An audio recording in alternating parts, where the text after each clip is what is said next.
আসসালামু আলাইকুম ওয়া রাহমাতুল্লাহ।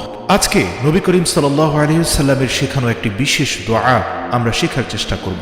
আল্লাহ আযজা ওয়া জালের 5টি ইসমে আযম সমৃদ্ধ এই দোয়াটি এতটা ফজিলতপূর্ণ, নবী সাল্লাল্লাহু আলাইহি ওয়াসাল্লাম কসম করে বলেছেন যে এই দোয়াটি পড়ে যা কিছু চাইবে আল্লাহর কাছে তাই পাবে, যদি তা তার জন্য অকল্যাণকর না হয়। বিভিন্ন উদ্দেশ্য অর্জন করার জন্য, বিভিন্ন মাকসাদ হাসিল করার জন্য আমরা আল্লাহ রাব্বুল আলামিনের দরবারে দোয়া করে থাকি। আল্লাহ রাব্বুল আলামিন বলেছেন, তোমরা আমার নিকট দোয়া করো, আমি তোমাদের দোয়া কবুল করব। তোমরা আমার নিকট চাও, আমি তোমাদের চাওয়া পূরণ করব। আর রাসূল সাল্লাল্লাহু আলাইহি সাল্লাম আমাদের জীবনের প্রতিটি ক্ষেত্রে কিভাবে দোয়া করতে হবে তা শিখিয়ে গিয়েছেন এবং প্রতিটি বিষয়ের জন্য আলাদা দোয়া বলে গিয়েছেন। রাসূল সাল্লাল্লাহু আলাইহি সাল্লাম কসম দিয়ে একটি দোয়ার কথা বলেছেন, যে দোয়া পাঠ করার পর আল্লাহর কাছে যা চাওয়া হবে আল্লাহ তাআলা তাই কবুল করবেন। এ সম্পর্কে হযরত আনাস ইবনে মালিক রাদিয়াল্লাহু তাআলা আনহু বলেন, আমরা রাসূল সাল্লাল্লাহু আলাইহি ওয়াসাল্লামের পাশে একদা বসা ছিলাম। এরই পাশে এক ব্যক্তি দাঁড়িয়ে নামাজ পড়ছিল। সে রুকু করল, সিজদা করল, তারপর শেষ বৈঠকে আত্তাহিয়াতু এর পরে এই দোয়াটি পড়ল। দোয়াটি হচ্ছে, আল্লাহুম্মা ইন্নী আসআলুকা বিআন্না লাকাল হামদা লা ইলাহা ইল্লা আনতা المنان بديع السماوات والأرض يا ذا الجلال والإكرام يا حي يا قيوم إني أسألك।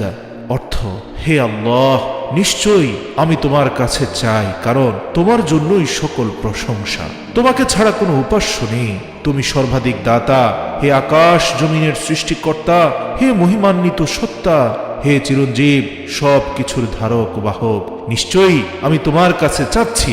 রাসূল সাল্লাল্লাহু আলাইহি সাল্লাম দোয়াটি শুনে সাহাবাদেরকে জিজ্ঞাসা করলেন, তোমরা কি জানো সে কি দ্বারা দোয়া করেছে? সাহাবায়ে কেরাম উত্তর দিলেন, আল্লাহ এবং তার রাসূলই ভালো জানেন। রাসূল সাল্লাল্লাহু আলাইহি সাল্লাম বললেন, ওই সত্তার কসম যার হাতে আমার প্রাণ, সে আল্লাহ রাব্বুল আলামিনের এমন মহান নাম দ্বারা দোয়া করেছে যা দ্বারা দোয়া করলে দোয়া কবুল করা আল্লাহ রাব্বুল আলামিন নিজের জন্য বাধ্যতামূলক মনে করেন। যেই নামের উসিলায় আল্লাহ রাব্বুল আলামিনের কাছে দোয়া চাইলে আল্লাহ তা সাথে সাথে দিয়ে দেন। দোয়াটি পড়ার নিয়ম হলো, যে কোনো নামাজে আত্তাহিয়াতু পড়ার পর, দুরূদ শরীফ পড়ার পর এই দোয়াটি পড়বেন।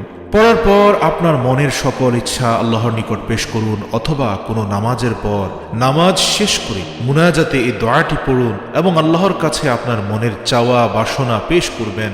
ইনশাআল্লাহ আল্লাহ আপনার দোয়া কবুল করবেন। আর এটি এমন একটি দোয়া যেখানে আল্লাহ রাব্বুল আলামিনের ইসমে আযমের সিফাতি 99টি নামের মধ্যে অত্যন্ত গুরুত্বপূর্ণ 5টি নামের উল্লেখ রয়েছে, যেগুলোকে ইসমে আযম বলা হয়। আল্লাহ তাআলা আমাদের সকলকে আমল ও বেশি বেশি দোয়া করার তৌফিক দান করুক। আপনি দোয়াটির পরে সর্বশেষ দোয়ায়ে মাসুর, আল্লাহুম্মা ইন্নী যালামতু নাফসি যুলমান কাসীরা ওয়া লা ইয়াগফিরু যুনুবা ইল্লা আনতা ফাগফিরলি মাগফিরাতাম মিন ইনদিকা ওয়ারহামনি ইন্নাকা আনতাল গফুরুর রহিম। এই দোয়াটিও পুরোটা পড়ে নিতে পারেন।